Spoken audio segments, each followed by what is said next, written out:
తెలంగాణ ఎలక్షన్లకు ముందు బర్రెలక్క అంటే యూట్యూబ్లో ఎవరికో కొంతమందికే తెలుసు. బర్రెలు కాసుకుంటుంది, మంచిగా మాట్లాడుతుంది, ఊరు ముచ్చట్లు చెప్తుంటుంది అని అనుకునేది. కానీ ఇప్పుడు బర్రెలక్క అంటే 2 తెలుగు రాష్ట్రాలే కాదు, పక్క పొంటి రాష్ట్రాలకు కూడా ఎరికైంది. సరే కానీ ఇప్పుడు మళ్ళెందుకు బర్రెలక్క ముచ్చట ముంగటేసుకున్నారు?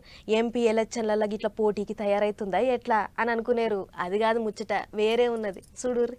హాయ్ ఫ్రెండ్స్, అందరు బాగున్నారా?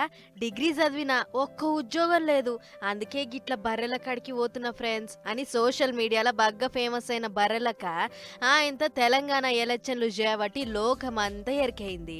మొన్న పోయిన ఎలక్షన్ల కొల్లాపూర్కెంచి పోటీ చేసి పెద్దగా పేరు మోసింది. పెద్ద పెద్దోళ్ళు కూడా పోయి ప్రచారం చేసిర్రు. అయితే ఇప్పుడు కొత్త ముచ్చట ఏంటిదంటే బర్రెలక్క లగ్గానికి తయారైతున్నదట. మూడు ముళ్ళ ముచ్చటకు రెడీ అయిందట. వాళ్ళు వీళ్ళు చెప్పిన ముచ్చట కాదు, ఇంటర్నెట్ గూట్లే కుద్దు బర్రెలక్కనే చెప్పుకొచ్చింది. ముచ్చట్లు బాగానే చెప్తావక్క, ఇంతకు లగ్గం ఎప్పుడు అని ఊకే అడుగుతుర్రట అభిమానులు. అందుకే ఇట్లా పెళ్లి ముచ్చట జప్పునే చెప్పింది. పెళ్లికి తయారైతున్నా ఎట్లుంది నా మేకప్ అని ఓ వీడియో కూడా విడుదల చేసింది. ఇక ఇంకో ముచ్చట ఏంటిదంటే ఇప్పటికే పూల పనులు కూడా అయిపోయినాయట.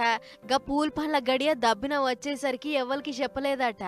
జర ఏం అనుకోకుర్రి అని కూడా రాసుకొచ్చింది. ఇక ఎవరిని చేసుకోబోతుంది, ఏ ఊరు పిల్లగాడు, పిల్లగాని లచ్చనమేంది, గవన్నీ ఏం చెప్పలేదు అన్నట్టు అసెంబ్లీ ఎలక్షన్లలో పోటీ చేసినట్టే బర్రెలక్క ఎంపీ ఎలక్షన్లలో కూడా పోటీ చేస్తుందని నడుమ గట్టిగానే పుకార్లు వినిపించినాయి. కానీ మళ్ళా సప్పుడు ఏం లేదు. ఏమైతే బర్రెలక్క ఓ ఇంటి కోడలైతుంది అని సంబరపడుతుర్రట నెట్టన్నలు.